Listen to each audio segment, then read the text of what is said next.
It is the morning after Selection Sunday. Welcome to another episode of TMA. I'm your host, Jared Smith. Very excited to be with you this morning. Episode 27. I think this is going to be our best episode yet. Why?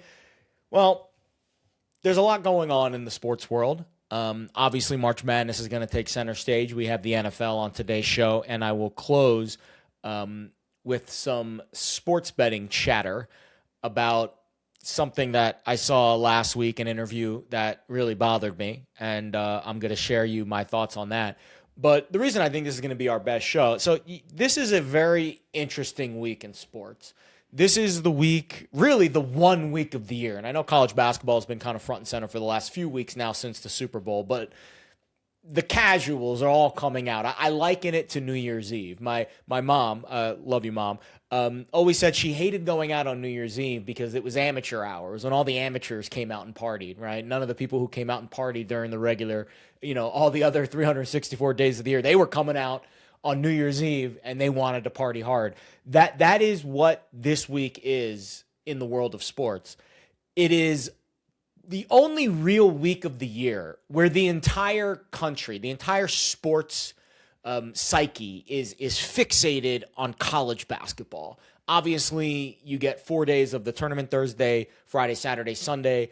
Really, Thursday and Friday are kind of the days where everyone is focused on college hoops. So I think it makes for a very difficult week of content for people who cover college hoops all year long. And make no mistake, I'm not one of those people. However, I have been betting on college hoops for a very long time, so I do feel like I have a unique perspective to share. But this show is not going to be a bracket show. I would be willing to bet that the majority of content you consume this week about the NCAA tournament is going to be fixated on Cinderellas and sleepers and chalk and brackets and breaking down each team and each game. And I just don't think there's a whole lot of value in that. I think the message is diluted based off of the sheer quantity of content that gets put out this week about the brackets, about March Madness. So we're going to take a different approach, and I'm very excited to share that approach with you. First, I will at least mention the NFL. I'm not going to do a ton of NFL news on this show. Frankly, the NFL deserves its own show. There was so much news over the past week with free agency and trades. I'm still kind of in hibernation mode with the NFL. What do I mean by that? I'm collecting a lot of info. I'm finalizing my strategy, my plan of attack as teams finalize their rosters. I'm figuring out what I think teams are going to do in the draft. And frankly, I've been really busy over the last week with college basketball, so I just haven't had as much time to devote to the NFL as I typically would during this build-up time. So I don't want to be disingenuous to the audience and do a big NFL show for you this week when there's a lot of other things happening and I just haven't had a whole lot of time. There will be plenty of time over the next month, well before the draft, to dive headfirst into the NFL. And I promise you, it is going to be a major topic of conversation on this show. Maybe not next week. I think next week we'll still be in March Madness mode. But the week after that, right, when we get to the end of the Elite Eight and into the Final Four, and there's just 3 games left in the college basketball season, right, 2 games in the Final Four the following Saturday night, and then we'll come on the air that Sunday. We'll break down the Final Four, and we'll get you set for the national championship game that Monday night. On that show, in 2 weeks, we will start to make that transition into the NFL. But right now, March Madness, it is the topic that is capturing the hearts and minds of the sporting world. So I will touch on a little bit of NFL towards the end of the show. I have to mention the Max Crosby story. Of course, if you were with us on last week's show, we talked about him getting traded to the Ravens and all of the implications of that. And then, of course, you know what happened this week, really early on Monday morning. Or I think it was Tuesday morning. That trade fell through, and basically all the content that I did for you on Sunday night heading into Monday on Max Crosby was completely moot. So I'll touch on that at the end of the show.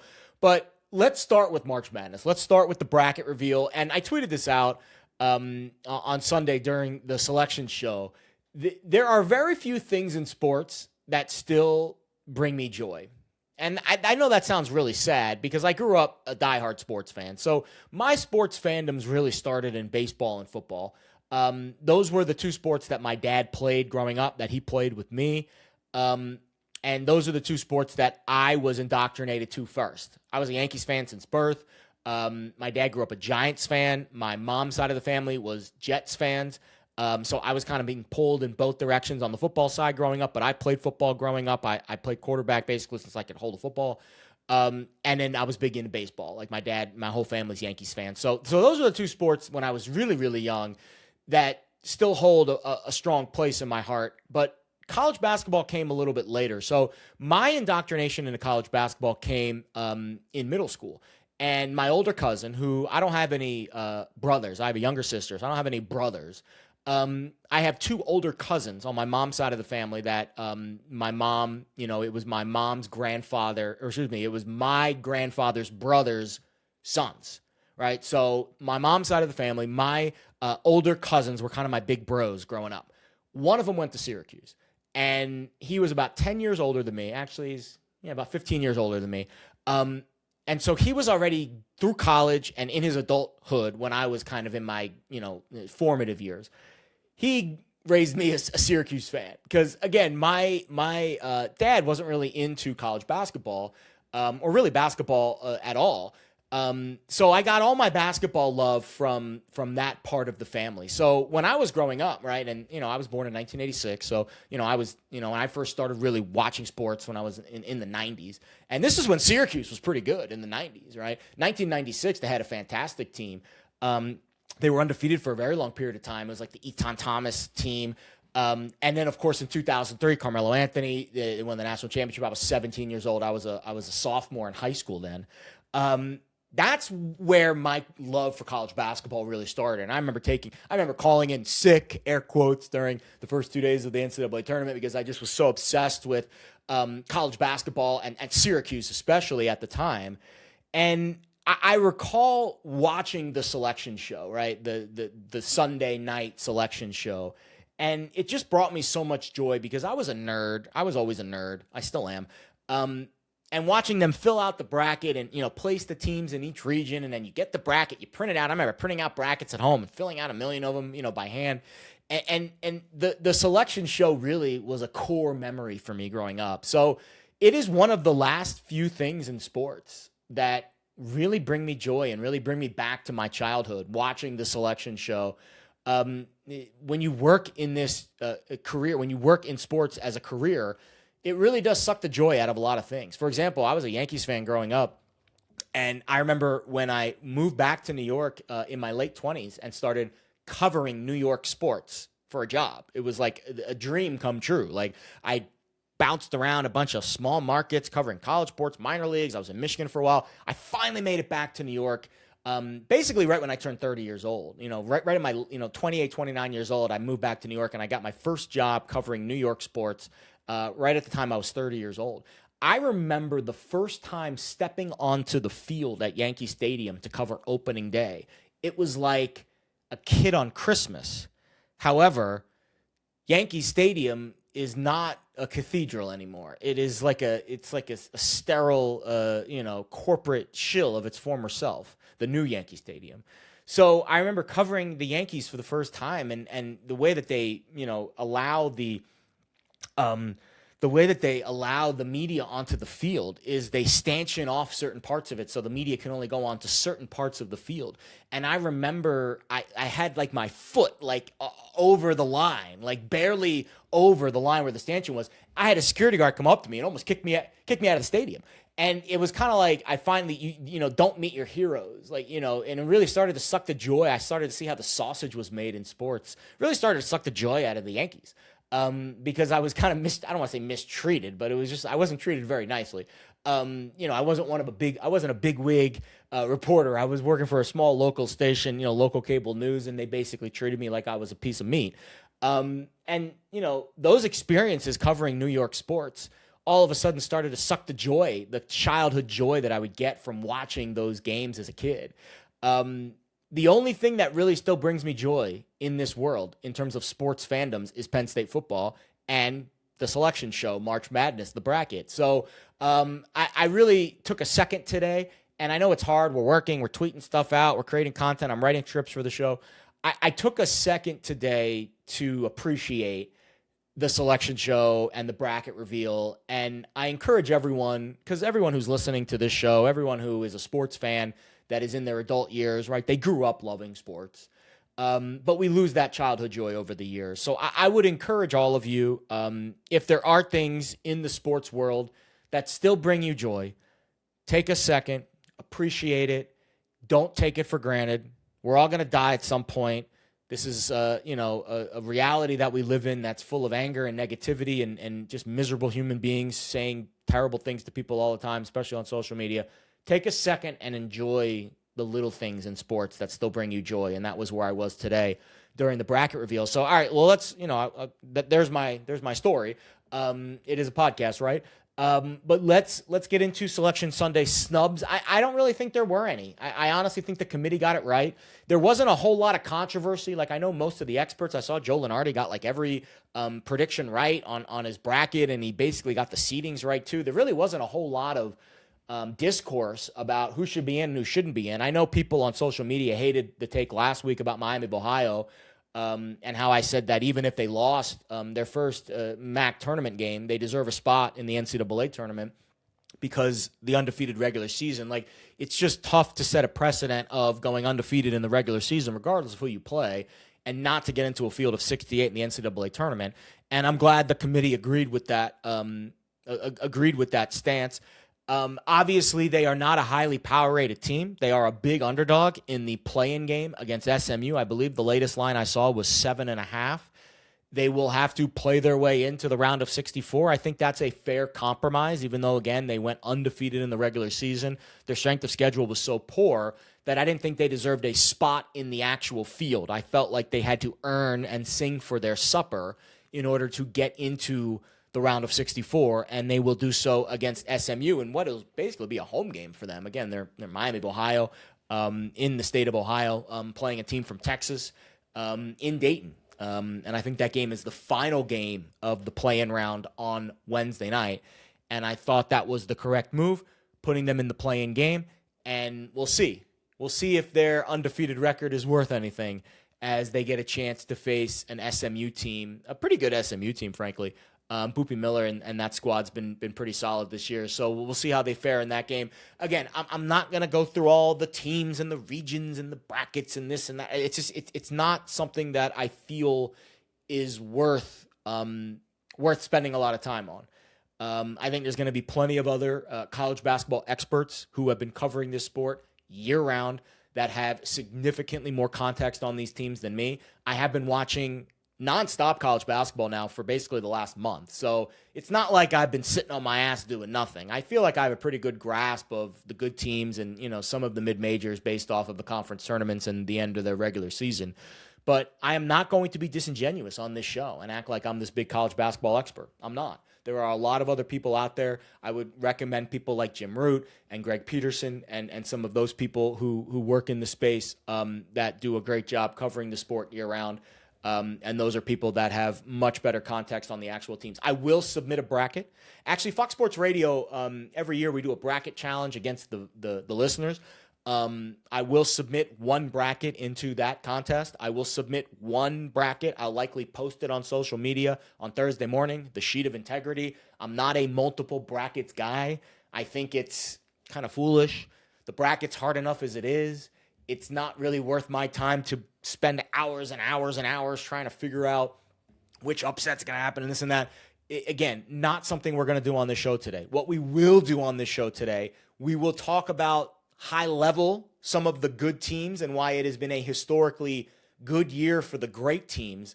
And also, I want to talk about some betting trends and I guess some overall macro trends in the NCAA tournament, because I think that can help you and it is valuable information and it's a bit different info than what you're going to get on some of these other deep dive bracket breakdown shows. So again, we're going to take a bit of a different turn with this particular episode and how we approach March Madness. I did make a lot of bets before coming on the air tonight. I will share them with you. They all are bets based off of these market trends and high-level trends that I like to look at. I will likely have more bets throughout the course of the week. Subscribe to my Patreon. You get a free 7-day trial. If you sign up today You'll have a free week through the entire first week of the NCAA tournament, and it won't hurt my feelings. You can cancel it following Sunday and not pay one dime and get all my picks from Thursday through Sunday for the first 2 rounds of the tournament. Again, I'm not doing it to get rich. I'm doing it to incentivize the fact that I put a lot of time and effort into that Patreon. I do post a lot of valuable content on there outside of just gambling picks. I post a lot of trends. I post a lot of write-ups. All my Nerfy charts, baseball stuff is going to be posted there. Of course, the NFL draft and the stuff I do for film study and that kind of stuff will be posted there too. It's not just a betting picks platform. I put a lot of other stuff on there that I do believe is worth your time and money. It's only $20 a month, less than $1 a day. And I think it's something that is definitely worth your time this week. I'll be posting a lot of picks over the next few days as we get close to the tournament. All right. Again, I'm not going to talk about my bracket on this show. Why not?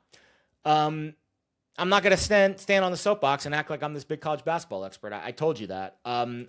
Frankly, nobody really cares about my bracket. I don't think anyone cares about anyone's bracket. And if people are out there making definitive statements about who they think the Cinderella is going to be, probably people are going to start rooting against you because we live in a society that celebrates Schadenfreude. What is that? I probably pronounced it wrong. It's the act of rooting against people, rooting for people to fail. It's just something that I think this society, unfortunately, really enjoys.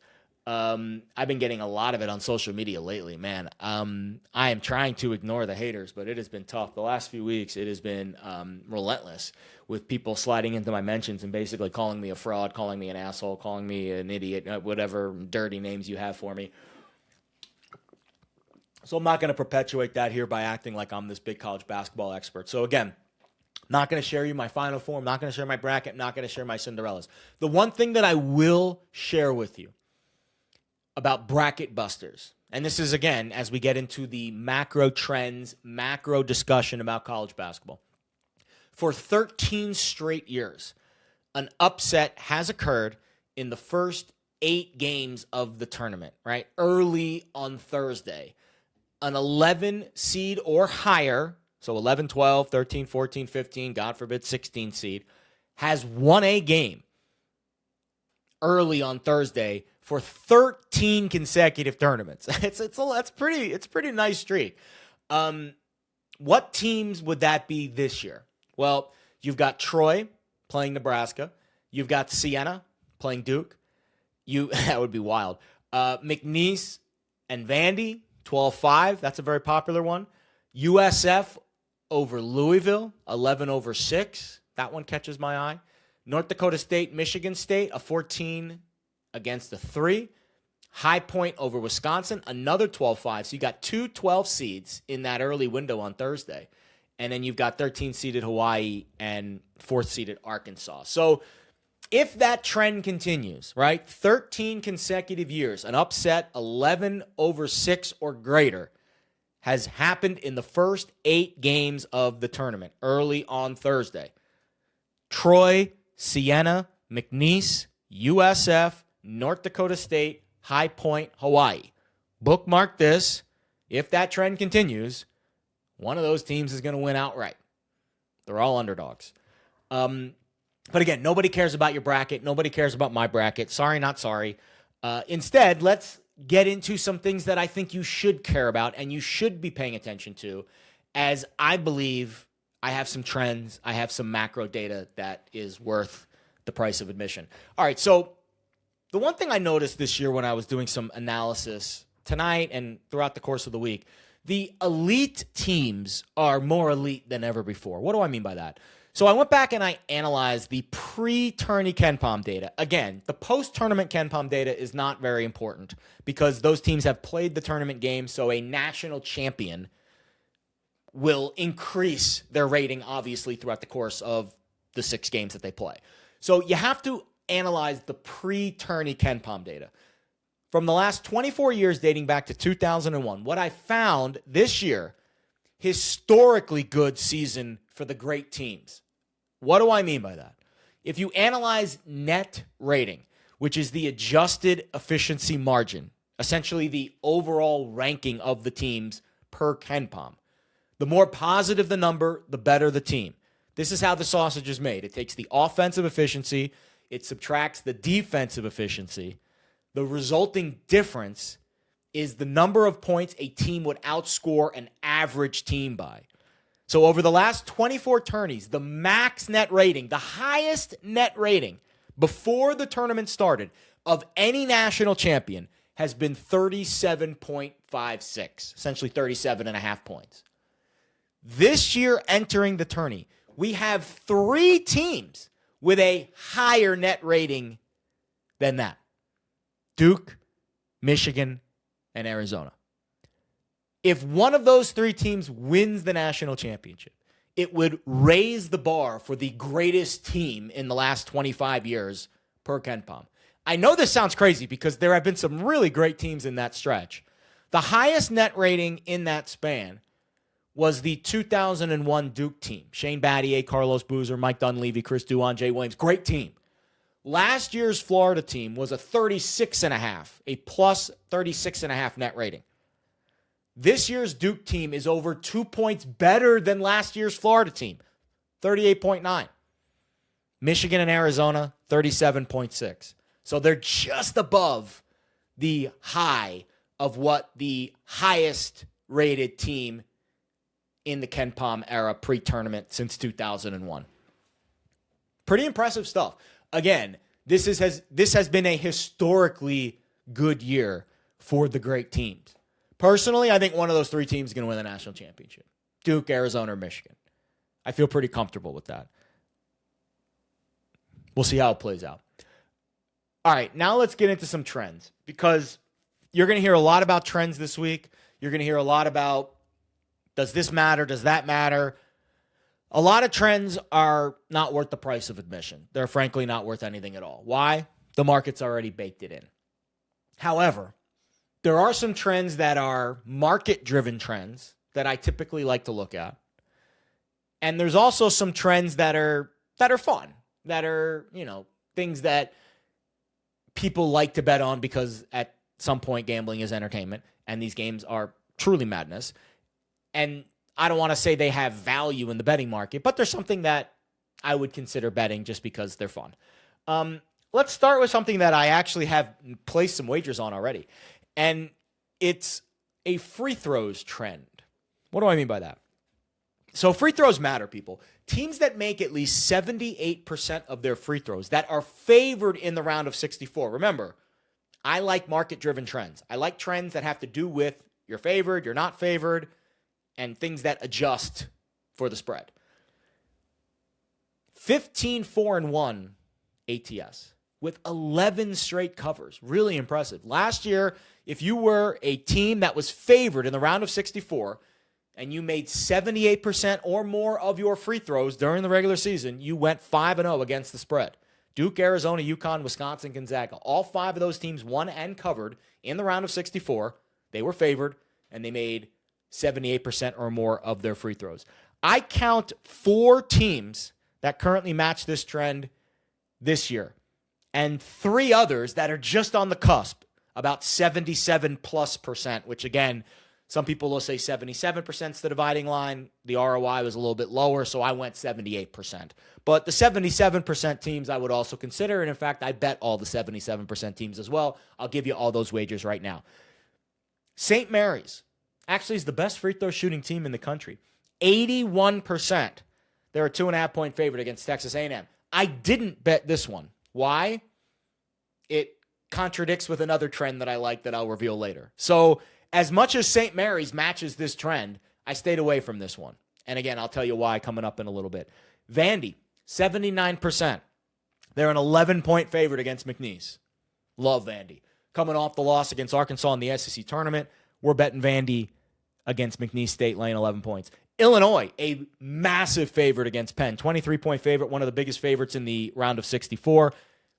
Got to bet Illinois. 78.9% free throw shooting team, and it matches what I think is kind of a good situational spot, right? Penn's coming off one of the craziest games you'll ever see, hitting the 3 basically at the buzzer to tie Yale, send it to overtime, and then they won the Ivy League tournament in overtime on Sunday morning. So I feel like Penn's probably a good fade. And I'll take Illinois. Although, to be fair, Fran McCaffrey, former Iowa coach, has a lot of experience playing and scouting Illinois. But I just think Penn's overmatched here, and Illinois, I like this trend. So we're laying 23 with the Illini. Wisconsin, 78.6% free throw shooting team. They're laying 10 points against High Point. I will lay it with Bucky the Badger. So those are the three bets that I made that match the trend, right? 78% or higher as a favorite. We laid off St. Mary's because they're facing A&M, and again, it conflicts with another trend I'll reveal later. The three teams that were just on the cusp that I also place wagers on because I like the spots. Ohio State, a 77.5% free throw shooting team. They're laying 2.5 points against TCU.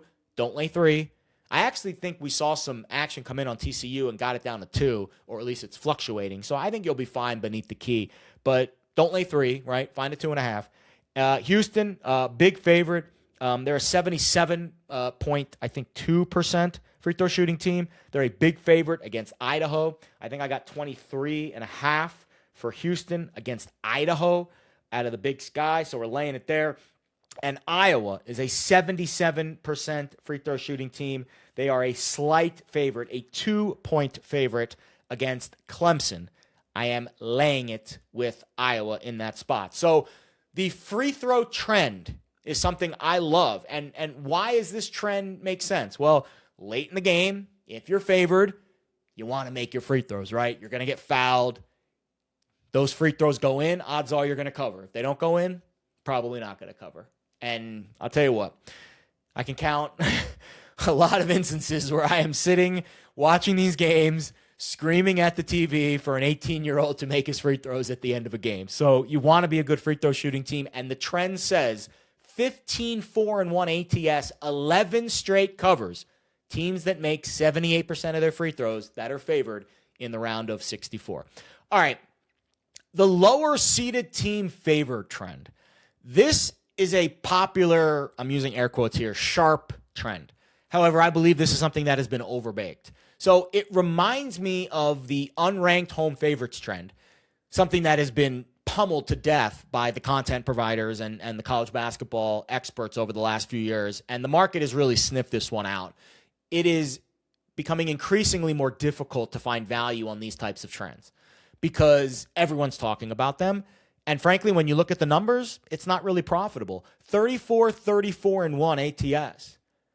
Smells like a coin flip to me. Last year, it went 1-1. Colorado State beat Memphis. Ole Miss beat UNC. Both were slim 1.5 point favorites. So it's not something that I'm looking at this year. I don't factor seeding at all, actually, on the teams that I'm betting on. The seeds are completely irrelevant to me. I'm looking at matchups. I'm looking at the market. I'm looking at what direction the market moves. I'm looking at if I like this team situationally. I don't care what seed you are. The seeding to me is completely irrelevant.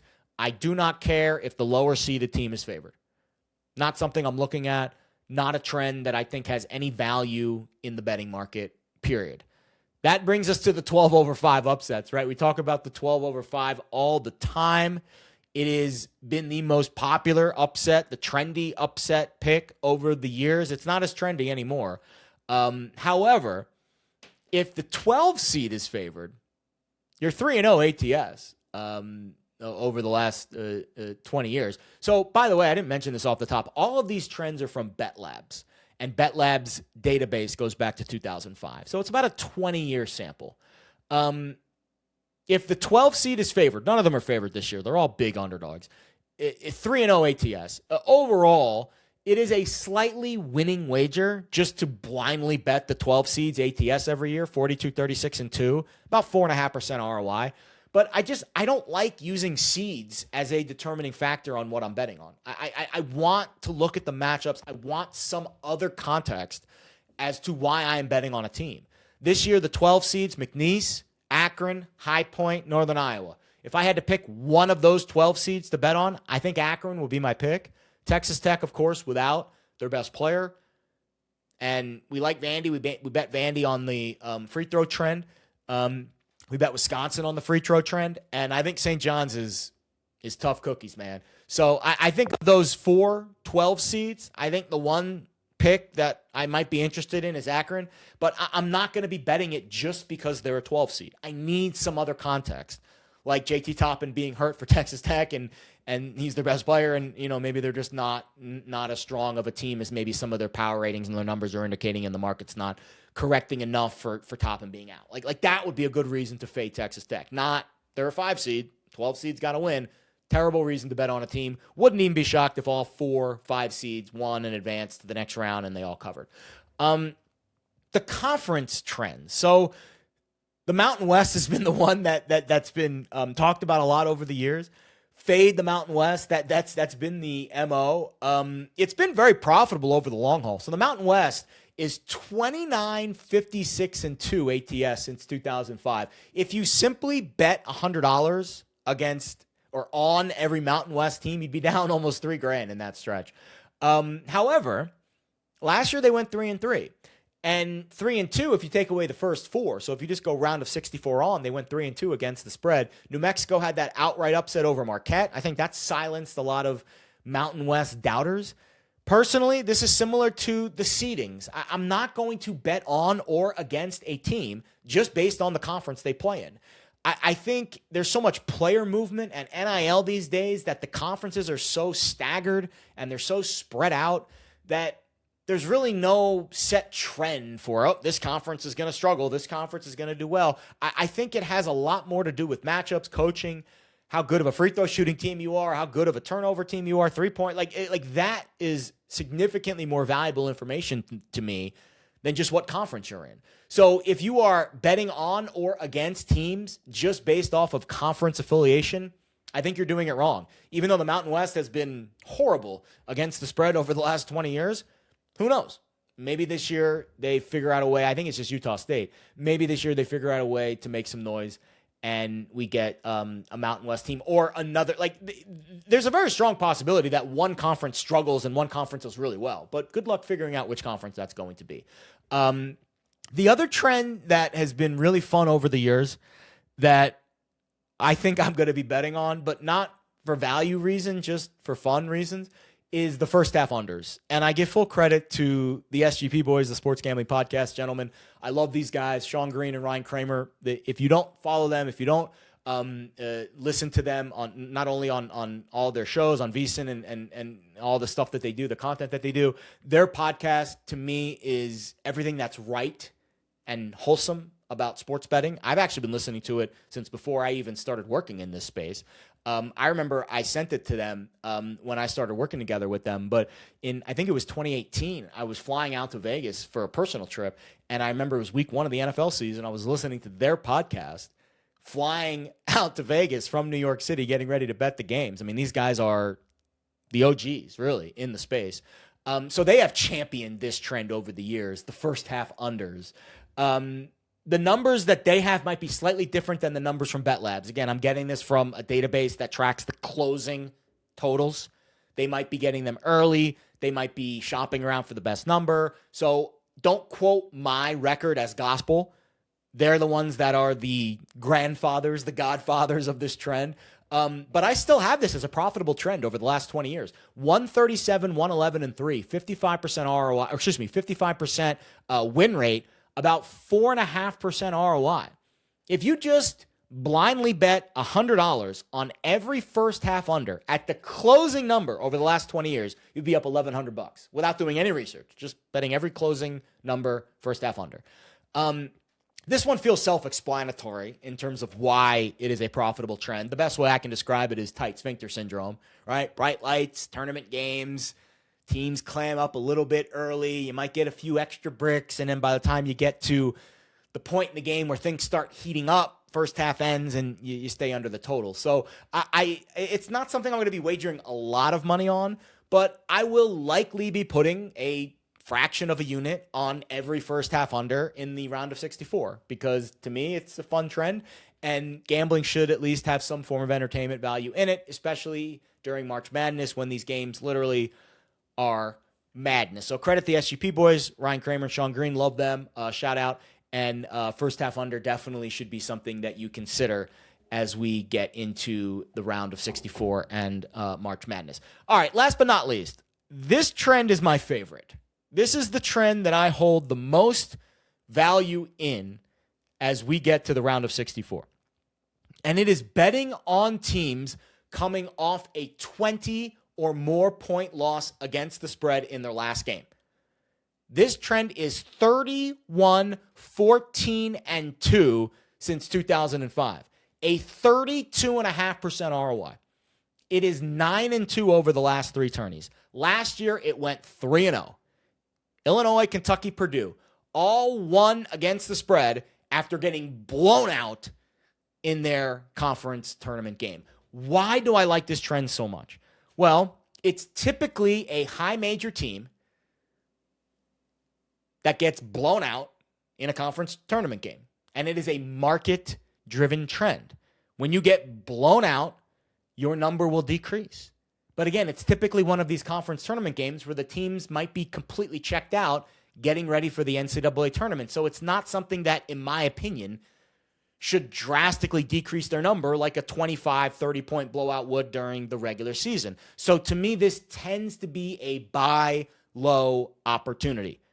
Plus, you're dealing with 18 to 23-year-old kids coming off an ass kicking. And typically, those teams are playing a team in the round of 64 that they are physically better than. So they're going to take their frustrations out on the lesser skilled team. I love this trend.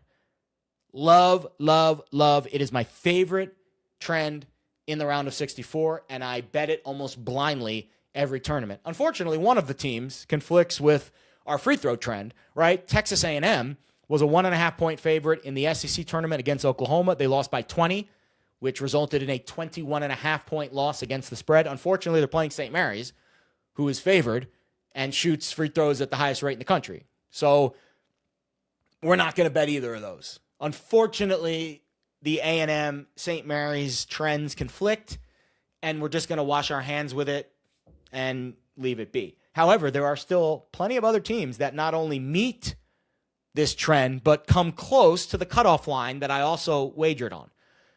Villanova was a 6.5-point favorite against Georgetown. They lost the game by 16, which was a 20.5-point loss against the spread. They play Utah State in the first round. They're an underdog. I took Villanova +3. UConn was a 2.5-point favorite in the Big East title against St. Joe's. They lost the game by 20, resulting in a 22.5-point loss against the spread. They are a 20.5-point favorite against Furman in the round of 64. We are on the Huskies against the Paladins. Florida was a 7.5-point favorite against Vandy. They lost the game by 17. It resulted in a 24.5-point loss against the spread. We don't know who Florida is going to play yet in the round of 64. It will be either Prairie View, A&M, or Lehigh. Doesn't matter. Whoever it is, I will be on the Gators in the round of 64. So those are the 3 teams, Villanova, UConn, Florida, that meet the parameters of the trend, losing by 20 points or more against the spread in their last game. Here are 3 teams that just missed the cut that I also will be betting on. Miami was a 3.5-point dog to UVA.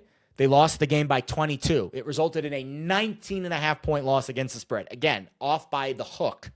Close enough. I took Miami laying 1.5 points against Missouri in the round of 64. Kansas was a 5.5-point dog against Houston. They lost the game by 22, resulting in a 17.5-point loss against the spread. They are laying 14 points against Cal Baptist. I'm on Kansas -14 against Cal Baptist. Good luck to, I think it's the Lancers, Cal Baptist, in their first ever NCAA tournament game. Texas Tech, here we go. A 6.5-point dog to Iowa State. They lost the game by 22, resulting in a 16.5-point loss against the spread. I did not bet Texas Tech. They're playing Akron in the first round. That's one of those 12-5s that, I'll be honest, I kind of like this Akron team a lot. Very exciting win for them in the MAC championship game. So I didn't bet that one. So I'll give you the bets that I made based off of these trends now, right? I made a lot of bets before this podcast was recorded, and they all are aligned with the market trends I just gave out. Kansas -14, Miami -1.5, Villanova +3, Ohio State -2.5, Wisconsin -10, Illinois -23, Vandy -11, UConn -20.5, Iowa -2, Houston -23.5. 1, 2, 3, 4, 5, 6, 7, 8, 9, 10 wagers. I made 10 wagers in my first round of betting for the round of 64. I'll give them to you one more time. Slow it down, write it down, pause it, whatever you got to do. Kansas -14. Miami, Florida -1.5, not Miami of Ohio. Villanova +3. Ohio State -2.5. Wisconsin -10. Illinois -23. Vandy -11. UConn -20.5. Iowa -2. Houston -23.5. Mostly favorites, right? You get the one doggo in there, Villanova, but these are mostly favorites. I actually think it's going to be a relatively chalky tournament. I know it's called March Madness. Everybody wants to pick the upsets. The favorites tend to win, and when the favorites win, they tend to cover. So I'm not going to go too crazy with bracket busters or Cinderellas or any of that bullshit. I gave you the market trends I like. I told you that the good teams are historically good this year. I think it's going to be Duke, Michigan, or Arizona. One of those three teams I think is going to win it all. We'll have plenty of time to dissect the Sweet 16, Final Four, and beyond as we move on over the next couple weeks. But for the round of 64, for the purposes of this show, those are the 10 wagers that I made during this early betting period based off of these market trends. Hope you enjoyed that. Again, to me, this is content you're not getting anywhere else. You're going to be getting a lot of, I think this Cinderella is going to make it to the Final Four. I would advance them in my bracket. I could care less. I don't care about your bracket. I don't even care about my bracket. I think the bracket is, it's an exercise. It's a fun thought exercise. It's not worth anything in terms of value, in terms of betting. It's just something you do because it's fun and it's sports. Like, I just, that's the way I view the bracket. But we take it very seriously in this culture. Everybody wants to be perfect. Everybody wants to have the right take. Everybody wants to be the smart guy in the room. When it comes to the bracket, it's just, it's not something that interests me. I would much rather find market trends. I would much rather find favorites that I think are mispriced because March Madness, people expect there to be upsets. I would much rather be fading the public, going against the grain, going against the herd, finding strands and nuggets and macro trends that not everybody's talking about, because that is where the value lies when you are betting on a sport as volatile as March Madness. These games are freaking coin flips. I had one day this week, I went 11-1. Next day I went 2-6. Like, it's very hard every day with the amount of games and the amount of points that are scored to really stay consistent. The pros actually do better during conference tournament week. That's when the pros really make their money. The NCAA tournament to me is an afterthought. That being said, I will be betting on the NIT. I checked before the show. I did not see NIT lines posted before I came on the air here. That's obviously something that is announced later. And then the teams have to expect. Actually, no, I'm just starting to see some NIT games posted. So NIT, to me, is over. Same thing with the Crown, right? That was the new tournament in Vegas last year. No CBI, no CIT this year. They canceled those. But the NIT, right, especially the teams that just missed out on the tournament, those like last 4 to 8 teams that are right there on the cut line that just missed. Then they get those home NIT games, and they're like, all right, we're just going through the motions. Those teams typically don't play too starch with their defense. So I would go over early, right? Because the pros are going to be on the overs too.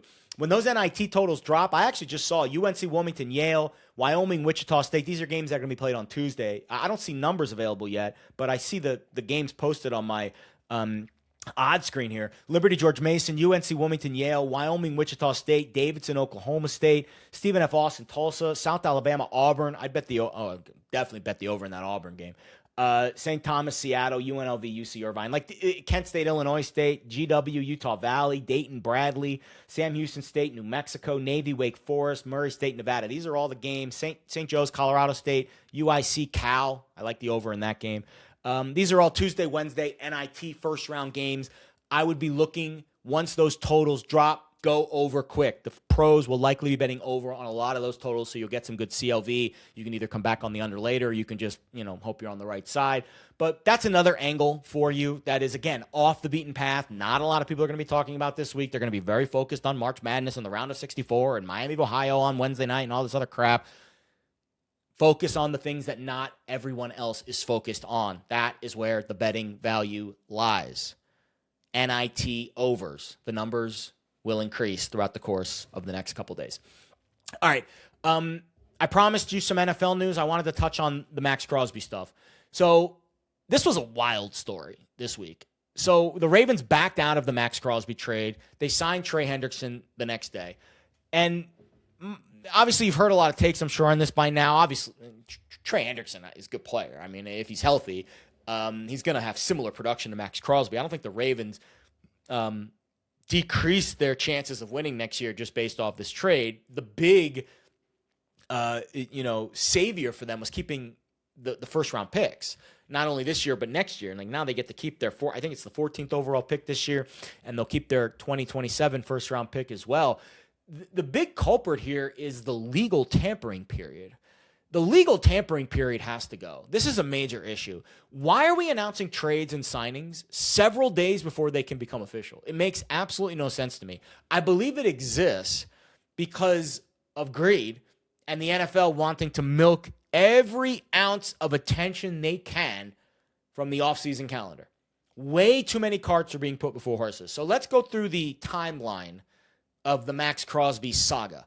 So Friday night, the trade is announced between the Raiders and the Ravens. At that point, I believe the trade was announced because the Ravens thought Trey Hendrickson was going to sign with the Cowboys. That's what all the insiders were predicting. On Monday morning, the Cowboys announced a trade for Rashawn Gary instead. So all of a sudden, Trey Hendrickson, who was expected to go to the Cowboys, didn't sign with the Cowboys. Instead, they traded for Rashawn Gary. At that point, the Ravens are, hold on a minute, Trey Hendrickson's still available? So you're telling me we can sign Trey Hendrickson, keep our first-round picks, and get a player of similar caliber to Max Crosby? Well, that just makes a whole lot of sense. So on Tuesday, that's when the Ravens announced the trade was canceled, likely because they thought they had a chance at getting Hendrickson. And guess what? On Wednesday, they signed Trey Hendrickson. Is this illegal? No. Is it unethical? Yes. Per Spot Track, Vegas is still under the cap by about $50 million next year. So even though they now have to keep Max Crosby, they are not getting the next 2 first-round picks from the Baltimore Ravens. They still are under the cap next year, despite signing Tyler Linderbaum for $81 million, Quay Walker for $40.5 million, Nakobe Dean for $36 million, Jalen Naylor for $35, Kwity Paye for $48, Eric Stokes for $30, Malcolm Kuntz for $11, and trading for Teron Johnson. So the Raiders, all of a sudden, they're going to draft Fernando Mendoza first overall. They're not going to have the Ravens' 14th overall pick, but they'll still have the top pick in the second round and the top pick going forward in subsequent rounds. And they've got a pretty damn good roster now with Max Crosby, hopefully he's healthy, and all the guys I just mentioned. If they can catch lightning in a bottle with Fernando Mendoza, similar to what the Commanders did with Jaden Daniels in 2024, I'll be honest, the Raiders, this might be a blessing in disguise for the Raiders. Now, they were not happy when this trade was canceled. They obviously wanted the next 2 first-round picks. They are a rebuilding team with a rookie quarterback and a rookie head coach. But I actually think in hindsight, if Crosby's healthy and they can stay under the cap and they can catch some lightning in a bottle with Mendoza, it might not end up too shabby for this Raiders team. On the flip side, the Ravens obviously get to keep both of their first-round picks over the next 2 years. They get Trey Hendrickson, who's, when healthy, a great player, even though he's coming off core muscle surgery, and a whole lot of bad karma. Because this is just one of those things where you make a deal with a team. Obviously, the trade was announced. Again, I think the legal tampering period is an issue in all of this. But then they back out of the trade after they find out that they have a better option available. Again, it's not illegal. I just think it's an unethical way to do business. The players probably don't care. But I think the GMs and the scouts and, the executives are kind of looking sideways at the Ravens right now. I've heard they've done this before. I think Ryan Grant was a player they did this with a few years ago. So this is something that is, I guess, normal operating procedure for the Ravens. I don't know if it's normal operating procedure for other teams in the NFL, but I would call it shady business practices. Nothing's illegal about it. There's nothing in the rule books that says you can't back out of a trade because it wasn't official yet. And again, that's where I think the legal tampering period is really the culprit here. We should not be announcing these trades because what happens is this butterfly effect, this domino effect, where the Ravens announce the Crosby trade, then the Raiders sign all these other players, and then all of a sudden the Ravens say, nope, we're pulling the plug, and then Crosby goes back to the Raiders, and they've got all these other players. Now, thankfully, again, still under the cap next year, but it's just a very odd situation. I would call it an awkward situation, and I would say unethical as well. So we'll see how it plays out. If karma does its thing, the Ravens will miss the playoffs again next year because God don't bless this mess. And that was, again, a very shady way to go about their business. But Baltimore signs Trey Hendrickson, keeps their next 2 first-round picks. Max Crosby back here in the desert. He will be a Las Vegas Raider for 1 more year. I would imagine the Raiders will look to move him again at some point. But now you've got this whole injury red flag hanging over his head, and I don't know how that's going to play out. So, very strange situation. We'll see what the end result is. For now, Max Crosby looks like he's going to be playing in Vegas in 2026. And I'll echo this again. If Crosby's healthy and all these other players contribute and they can figure out a way to catch lightning in a bottle with Fernando Mendoza, and you've got Clint Kubiak coming in as head coach, pushing the right buttons as an offensive-minded head coach, similar to Kellen Moore in New Orleans last year, right? Everyone thought the Saints were going to be the worst team in the NFL last year. All of a sudden, Kellen Moore and Tyler Shuck, went way over their win total. So I'm not saying the Raiders are going to win the Super Bowl, but their win total will be comically low, probably 4.5, 5.5 heading into the year. I would lean to the over on the Raiders win total, to be honest with you. But we'll get to that when we address the NFL coming up over the next month. All right, I want to close tonight by playing an interview for you. And this is a story that stood out to me this week in the gambling world. For those of you, you may or may not be aware of a company called DubClub. So I actually worked with this company for a few months when I started to dabble in pick selling. And then my conscience got the best of me, and I realized that what I was doing was not entirely ethical. And that's when I pivoted back to Discord and made my Discord completely free, removed the paywalls. And now I've transitioned to Patreon, which is much more of a content platform and not a pick selling platform. So DubClub has a podcast, and they did an interview with a gentleman called SGP Vic, who has over 125,000 Twitter followers and has made $500,000 selling picks. An enormous amount of money. I'm going to play this interview for you, and we'll talk about it afterwards. Vic, are you a profitable sports bettor? And profitable in the sense of, like, tell me how much you've put in or how much money you've put on the line, what you've wagered, and how much you believe has resulted in profit in the last year. Let's do last 365. I don't even know. I haven't even looked. I'll repeat this again. This is a gentleman that has 125,000 Twitter followers and has made $500,000 selling picks, mostly same-game parlays, and he has no idea what his ROI is over the last year. This is a mind-blowing interview. I guess it's not that mind-blowing if you really have been paying attention to what's been happening in the gambling space over the last few years. The gambling space is under attack by mainstream media. I don't know if you caught Laura Ingram's spot on Fox News this past week, or maybe it was 2 weeks ago, where she interviewed a college student who was basically saying he was in debt because he was gambling too much. And I think that was also a very one-sided interview that really didn't tell the whole story. But it goes back to the point that sports betting is now in the crosshairs of mainstream media because it's being shoved in our faces every day with ads and commercials. The sports books are a little bit unethical in their ways that they're framing the product to the audience. And then you get people like SGP Vic who are selling junk food to unsuspecting customers hoping to get rich on some absurd 10-leg same-game parlay. He's made $500,000 in Lord knows how long, and he has no idea what his ROI is.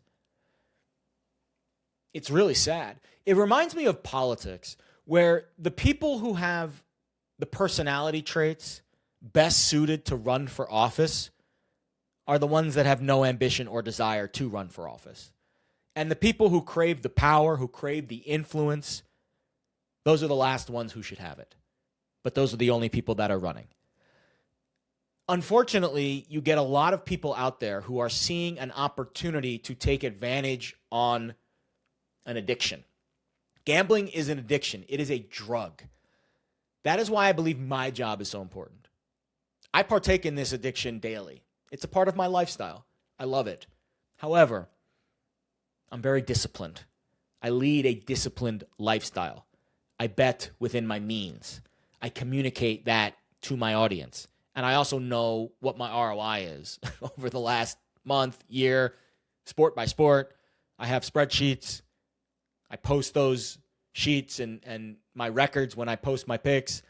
I just think we are going down a path in this society where people are preying on this addiction and they are profiting from this addiction. Not because they're winning bettors, but because they're selling crap to people who think they can become winning bettors. What can I do from this chair? Nothing except urge you to use discernment when you are purchasing picks from anyone. For example, I have a platform on Patreon. It costs $20 a month, less than $1 a day. I am never going to sell you something that A, I'm not betting myself, B, I'm claiming is something it's not. I'm selling you content. I'm selling you my opinion. I'm selling you my brand. What is my brand worth to you? I come on this show every week. I talk to you. I post my picks. I post my record. I post my content. Is it worth 75, 80 cents a day to you? If it is, great. You should sign up. If it's not, don't. I'm not promising you that you're going to get rich.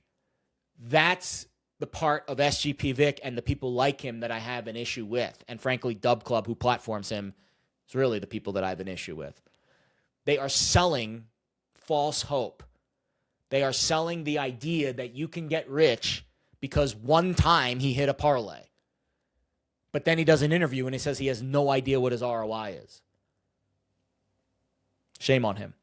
Shame on anyone who uses gambling as a weapon to try to profit off people who don't have the money to spend on gambling. I will tell you this until I'm blue in the face. If you are struggling to pay your rent, if you are struggling to put food on the table for you and your family, you should not be betting on sports. This is discretionary income. This is, I have an extra $100 in my bank account after all of my bills are paid. I'm going to go put a few bucks on the game this week. That's fine. People spend hundreds of dollars on hobbies all the time. They go to the movies, they go to sporting events, they go spelunking, whatever the fuck they do. You should not be selling false hope. You should not be selling the idea that you are going to get rich overnight doing this. If that is what you're selling, we need some kind of regulation that says you are not allowed to sell. I was a financial advisor for a number of years before I transitioned into this space. I had to pass a bunch of exams. I had to go through a rigorous training program with Merrill Lynch and with AllianceBernstein. And even after years of that, several years, I still couldn't be a quote-unquote advisor. I had to be under an advisor. I was an associate to an advisor. And there was an advisor training program that was like 5 years long that I had to go through before I could actually become a financial advisor and walk into a room full of millionaires and say, this is what you should do with your money. Years of it. That's called regulation. That's what the sports betting industry needs. It needs a body that says DubClub can exist, and if it does exist, you have to properly vet the people that are selling on your platform. If not, You're going to have a bunch of SGP Vics running around with over 100,000 Twitter followers making $500,000 or $1 million and have no idea what their ROI is. Wild stuff. I didn't want to end the show on a sour note, but I think this is an important point to make because, again, sports betting is under attack by mainstream media. You saw the Variety article recently, or excuse me, I think it was Variety. I forget. There was a mainstream platform that put out an article recently where a Mormon who's never bet before was given $10,000. I think it was the Atlantic was given $10,000 to just play money with, and then write about it afterwards. Fox News is doing stories against gambling, the pitfalls of gambling. It's under attack, people. This hobby that we love so much is under attack by mainstream media. So that is where people like me and others in my space have to stand firm. This is why I hate all the infighting in sports betting. Like when pro bettors attack me for God knows what reasons, not even about betting half the time.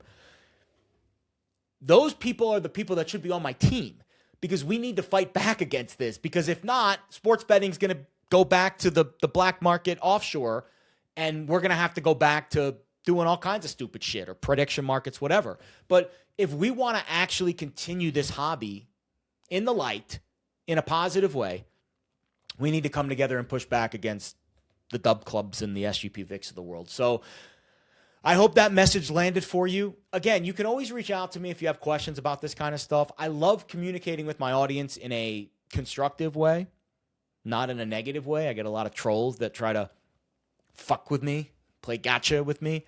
But if you have actual questions for me about this kind of stuff, DM me at Jared Smith Bets. You can DM the podcast as well, and I'd be happy to answer.